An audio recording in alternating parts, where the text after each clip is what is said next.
அவ்வளவுதான். அதாவது நம்ம வந்து நிறைய பேருக்காக நிற்போம். நம்மளுக்காக நிக்கிறவங்கன்னு இருக்குல்ல, அது ரொம்ப குறைவு. நம்மளுக்காக நிக்கிறவங்க நம்ம நிறைய நேரங்களில் மதிக்கவே மாட்டோம். அவங்கள நம்ம வந்து டெஸ்ட் பண்ணிக்கிட்டே இருப்போம், அவங்கள நம்ம கேள்வி கேட்டுக்கிட்டே இருப்போம், அவங்கள நம்ம வந்து அது பேர் என்ன சொல்றது, கன்ஃபர்மேஷன் கேட்டுக்கிட்டே இருப்போம். அந்த மாதிரி தான் நம்ம இருப்போம். நமக்காக இருக்கிறவங்கள நமக்காக நிற்க மாட்டாங்க. ஒரு பிரிவுங்கு வந்தது ஏனென்று அது புரியவில்லை, நெஞ்சுக்குள்ளே ஒரு வழி இங்கு வந்தது ஏனென்று அது தெரியவில்லை. அந்த நேசம் இந்த பாசம் நட்பை போல எங்கும் ஏதும் உயர்ந்ததில்லை. வாழ்க்கை அது எங்கு சென்று முடியும் யாரும் அதை அறிந்ததில்லை. நட்புக்குள்ளே ஒரு பிரிவுங்கு வந்தது ஏனென்று அது புரியவில்லை.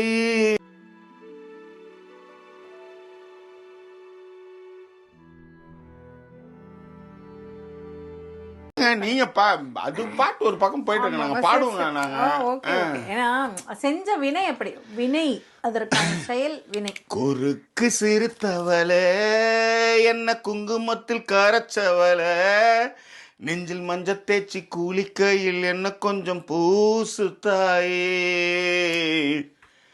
ஓன் கொலுசுக்கு மணியாக என்ன கொஞ்சம் மாத்து தாயே. அந்த நெஞ்சில்ன்றதா குஞ்சில் மாறிடுச்சு, வேற ஒன்றும் இல்லை. நெஞ்சில் நெஞ்சில் இதோ இதோ அப்படின் போது எனக்கு வேற மாதிரி ஒரு பாட்டு எனக்கு மைண்ட்ல ஓடுன்னு வச்சுக்கோங்களேன். சரி, ஓகே. என்ன குங்குமத்தில் கரைச்சவளேன்னு வந்திருக்கணும் சார். ஆமா, குங்குமம் தான் சார், வேற மாதிரி மாறிடுச்சு. அது வேற மாதிரி மாத்தினா கூட பரவாயில்ல சார். குங்குமம் வார்த்தைக்கு நீங்க வேற ஒரு வார்த்தை போட்டீங்க, என்ன அப்படின்னு சொல்லிட்டு அந்த வார்த்தையை போட்டு வளர்த்தவளே அப்படின்னு வேற போடுறீங்க. எனக்கு ஒண்ணுமே புரியல. இல்ல, எனக்கு நான் பாடி முடிச்சிட்டேன், அதை நான் எடிட் பண்ண விரும்பல, அப்படியே ஆனர் போட்டோம், அவ்வளவுதான். That's all your honour. ஆமா, ஓகேவா. சரி சார், திவ்யா வந்து என்ன கத்துக்கிட்டாங்க அப்படின்னா, அரோரா எப்படி 2 ட்ரெஸ் மாத்திட்டு வந்தாங்கன்றது எனக்கு ஆச்சரியம். அது இவங்களுக்கு ஒரு பிரேக் கொடுத்துருப்பாங்க மணியண்ணன் பேண்டுக்கு, அந்த டைம்ல போய் ட்ரெஸ் மாத்திட்டு வந்திருப்பாங்க. அப்ப ஏன் திவ்யா மாத்திர ஜாக்கி? திவ்யா வந்து ஒரு சாரி கட்டியிருந்தாங்க இல்லைங்களா? குறுக்கு சிறுத்தவள என்ன குஞ்சி வச்சு வளைச்சு சார்.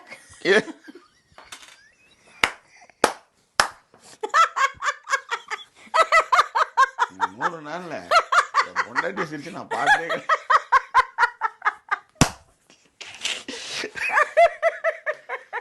அதாவது இத்தனை நாள்ல வந்து ஒரு பாட்டுக்கு வந்து கோழி குஞ்சின் போது சிரிக்கிற அளவுக்கு வந்திருக்காங்கன்னா ரியலி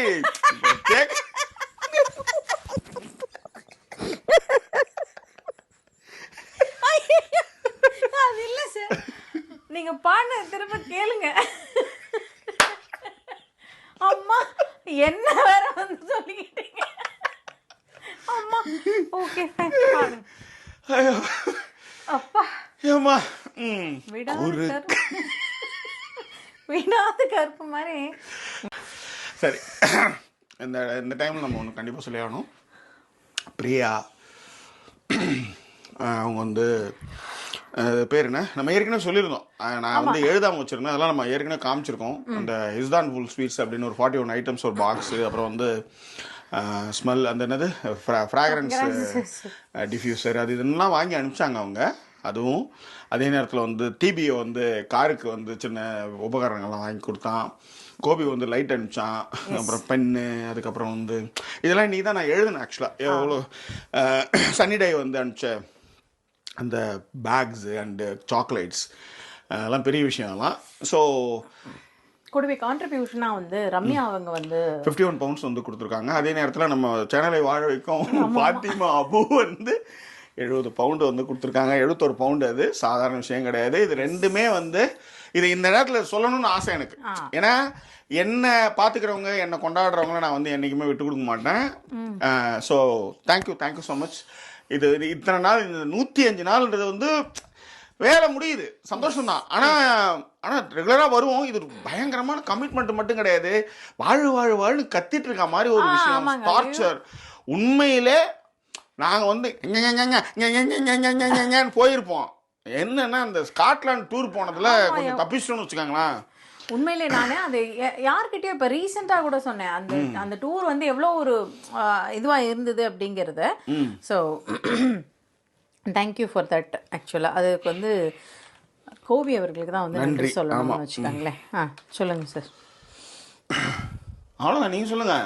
ஓகே. இல்லை, இவங்க 2 பேருக்கான தேங்க்ஸு. மற்ற எல்லாருக்குமே இப்போ நீங்கள் அந்த பாட்டு பாடுறீங்களோ, 100 ஆண்கள் இங்கு பார்க்கிறேன், இங்கு வேறு யாரும் அவனுக்கு ஈடு கேட்கிறேன், வானில் 100 கோடி உண்டு தாரகை, ஒளி வீசும் நிலவு போல எந்தன் காரிகை, ஆகாயம் காணாத தேவன், ஆனாலும் என் பெண்ணை நெருங்க முடியுமா?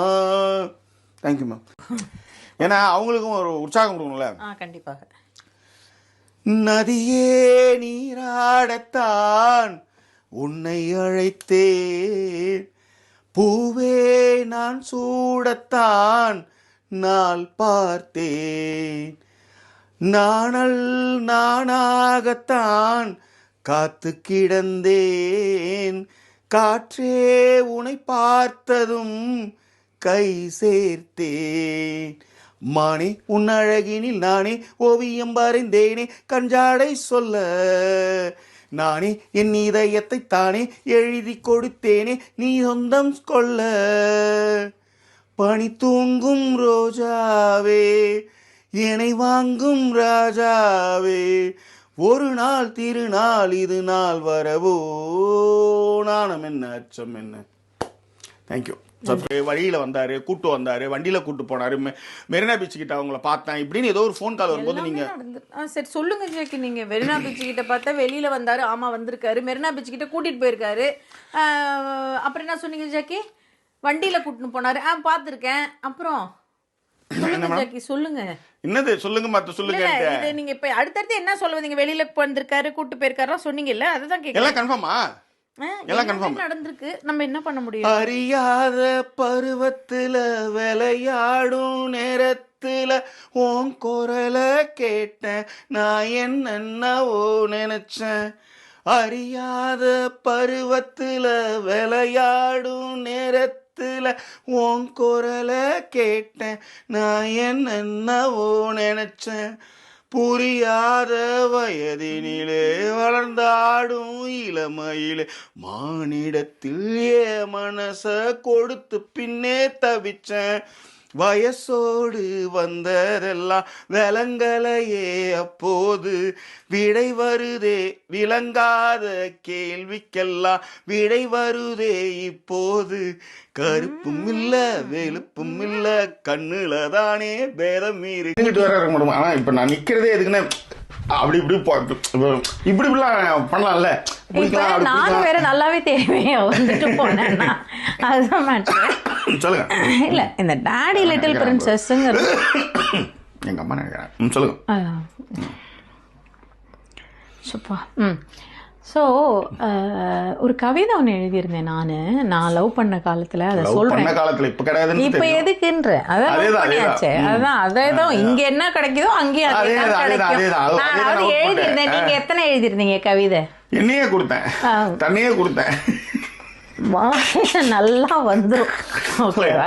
சரியா? ஸோ என்ன எழுதுனா, இரும்பும் புறையேறுகிறது, புறையேறும் பொழுது கூறினார்கள் யாரோ என்னை நினைக்கிறார்கள் என்று, நீயாக இருக்க வேண்டாம் என்று நினைத்தேன், ஏனெனில் புறையேறும் பொழுது மட்டும் நீ என்னை நினைக்க வேண்டாம் என்பவளாய் அப்படிங்கிற மாதிரி ஒண்ணு எழுதியிருந்தேன்.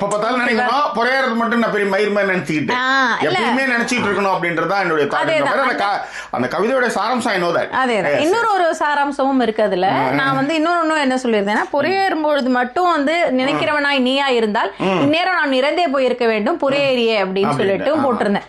அந்த மாதிரி உங்களை நினைக்கிறவங்க புறையேறப்ப மட்டும் நினைக்கிறவங்களா இருந்தா நீங்க அந்த அளவுக்கு நினைக்கிறதுக்கு ஆள் இருக்காங்க. அப்ப அந்த மாதிரியான ஒரு இருக்கும்போது நீங்க அப்படி நினைச்சுக்கிறீங்க. சரி, we have to proceed அப்படின்ற மாதிரி போயிட்டே இருக்க வேண்டியதான். கண்டிப்பா. ஓகேங்களா? நல்ல விஷயம் தானே. நல்ல விஷயம் தான். நீங்க எதுக்கு கண்ணாடி போட்டீங்க? ஒண்ணும் இல்ல. ரொம்ப திரும்பவும் லைட் அடிக்குதா? ஆமா, லைட் அடிச்சுக்கிட்டே இருக்க போல. பயங்கரமா. அதேதான் தெரியுது. சரியா? ஸோ அந்த ஒரு விஷயம் ரொம்ப க்யூட்டாக இருந்தது பிக் பாஸ். முதல் நாள் பார்த்த வனப்பு துளி குறையவும் இல்லை உனக்கு, உறக்கம் விழிப்பில் கனவாய் உனை காண்பதே வழக்கம் எனக்கு, அருகினிலே வருகையிலே துடிப்பதை நிறுத்துது நெஞ்சம், முதலின்று நிகழ்கிறதென்று நடிப்பதில் கொஞ்சம் வஞ்சமே. தெரிஞ்சிச்சு. அதாவது அருகினிலே அங்கேயே நான் தடுமாந்த காரணம் இப்படி சைடில் பார்த்தா என்ன சிரிச்சிட்டு இருக்கா. இனி உன் வாழ்க்கையில நீ ஒரு பாட்டை என்னம்மா தோழி கதை தாண்டி நீ பாட நான் பார்த்துறேன்டி, செக் மேட்டு. நான் வந்து லட்டுல வச்சு நினைச்சியா பாட்டில் வைக்கிறேன் இரு. பாருங்க சார், நான் பாட்டுக்கு இதேமேன்னு உட்காந்துருக்கேன். அதேதான் அதேதான் அதேதான் அதேதான். ஐ நோ சார் வரல சார். ஓகே, அது யாரோ ஒரு கமெண்ட்ல போட்டுவாங்க, அண்ணி நீங்கள் நேற்று நைட்டு அதுக்காக நீங்கள் சிரிச்சது எனக்கு பிடிச்சிருந்தது. தேங்க்ஸ். யாரோ ஒருத்தவங்க என்ன மாதிரி ஃபீல் பண்ணியிருக்காங்கல்ல, that is the moment. Okay. நிலவிடம் வாடகை வாங்கி வீட்டில் குடி வைக்கலாமா, நாம் வாழும் வீட்டுக்குள் வேறாறு வந்தாலே தகுமா, தேன்மழை தேக்கத்தில் நீதான் உன்னன் தோள்களில் இடம் தரலாமா, நான் சாயும் தோளின் மேல் ஏற யாரும் சாயும் நானே தகுமா, தலவாரி தேன்மழை தேக்கத்தில் நீதான் உந்தன் தோள்களில் இடம் தரலாமா, நான் சாயும் தோல் மேல் தயாரும் சாய்ந்தாலே தகுமா, சொப்பனங்கள் முப்பொழுதும் உன் கற்பனைகள் சிந்தனையில் நம் சங்கமங்கள், ஒன்றிரண்டாயன் சஞ்சலங்கள், காலை நான் பாடும் காதல் பூபாலம் காதில் கேட்காதோ கண்ணா என்னாலும், ஆசையில் நாள்தோறும் நான் தோழும் ஆலயம் ஆலயம் நீ ஆசை இல்ல திடீர்னு வந்துதா, திடீர்னு அதுதான் கிடைச்சது பாருது. ஆசையில் நாள்தோறும் நான் தோழும் மாலை, அதுதான் அது அது தலவாரி பின்னி நக்கல் அது நக்கல் விட்டா அப்படிதான். ஓகேவா? இது எப்படி ஆசை முகம், ஆசை முகம் மறந்து போஷே, அப்புறம் தலவாரி பின்னி இதெல்லாம் பேசினா வருவான்டா ஒரு நாள். ஓகே சரி, ஆக்சுவலாக நல்ல ட்ரை. நீங்கள் அதை இல்லை எங்கேயோ தெரியல. இல்லை நான் அந்த லாஸ்ட் வரி வந்து எனக்கு சரியா வரல. ஒரு ஊரில் அழகே உருவாய் ஒருத்தே இருந்தாலே, அந்த பாட்டு நல்லா அது ரொம்ப நல்லா இருந்திருக்கும் அந்த பாட்டு. எனக்கு இந்த மாதிரி ஐடியா எல்லாம் கேட்கறது இல்ல. இந்த மாதிரி டயத்துல தான் வந்து இந்த பிக் பாஸ் கால் பண்ணாலும் எடுக்கிறது இல்ல. Okay okay okay. என்ன பண்றது சொல்லுங்க. புரியுது. சோ அதனால நானுமே கொஞ்சம் பிஸியா இருந்தேன். அதேதான், நானுமே பிஸி. நமக்கு என்ன ஜாக்கி மாதிரி டக்குன்னு ஃபோன் பண்ணா எடுக்கிறதுக்கு அளவுக்கு ஆளா இருக்காங்க. அந்த மாதிரிலாம் நமக்கு இல்லைன்னும் பொழுது நம்ம சரி இட்ஸ் ஆல். காலில் என்னாச்சு அது?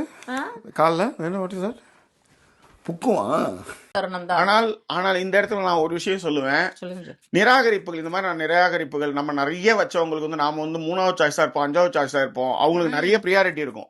அப்ப நான் உணர்ந்தது என்னன்னா ஒரே விஷயம்தான், உங்களையே உலகம் நினைச்சிட்டு இருக்கோம் இருக்காங்க. நீங்க வந்து உலகத்துல நீங்க வந்து உங்களை நிராகரிச்சவங்களை வச்சு இப்போ துஷாரை வச்சுக்கிட்டு அவங்க என்ன நினைக்கிறாங்கன்னா அவங்க வந்து இப்படி ஒண்ணு இல்லையே நினைக்கிறாங்க. ஆனா அரோரா உலகம் நினைச்சிட்டு இருக்கவங்க நிறைய பேர் இருக்கான். ஆமா, அங்க ஒரு ஹோஸ்ட் சொல்றாரு, உங்களுக்கு யாரும் இல்லைன்னு சொல்ல, யூ ஹேவ் லாட் ஆஃப் அப்படின்றாரு, லவ் யூ சொல்றாரு. எங்க கிடைக்காத இடங்கள்லாம் நாம என்ன பண்றோம்னா அந்த மாதிரியான காதல்களை நம்ம நிராகரிக்கிறோம். அந்த மாதிரி அன்பை நம்ம வந்து சுவீகரித்துக்கவே மாட்டோம். எஸ்.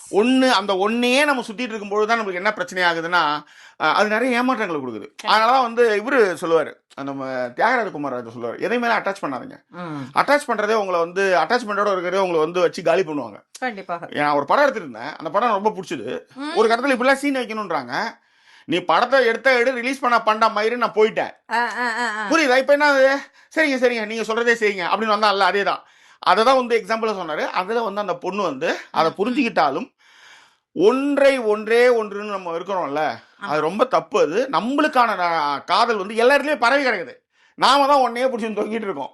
ரொம்ப பெரிய விஷயம். ஆனா ஒரு விஷயம் நல்லா கவனிச்சிங்கன்னா, நானும் வந்து இந்த வருஷத்தினுடைய முதல் நாள்ல இருந்து நான் கத்துக்கிட்ட ஒரு விஷயம் என்னன்னா, தேவையில்லாத அட்வைஸை யாருக்கும் கொடுக்காதீங்க. கேட்கவே கேட்காதவங்களுக்கு நீங்களா ஒரு அட்வைஸ், உங்களுடைய விஷயங்களை யாருக்கும் சொல்லவே சொல்லாதீங்க. கேட்கும்போது சொல்லுங்க. அதுதான் வந்து உங்களுக்கான மரியாதையா கொடுக்கும்னு நான் நினைக்கிறேன்.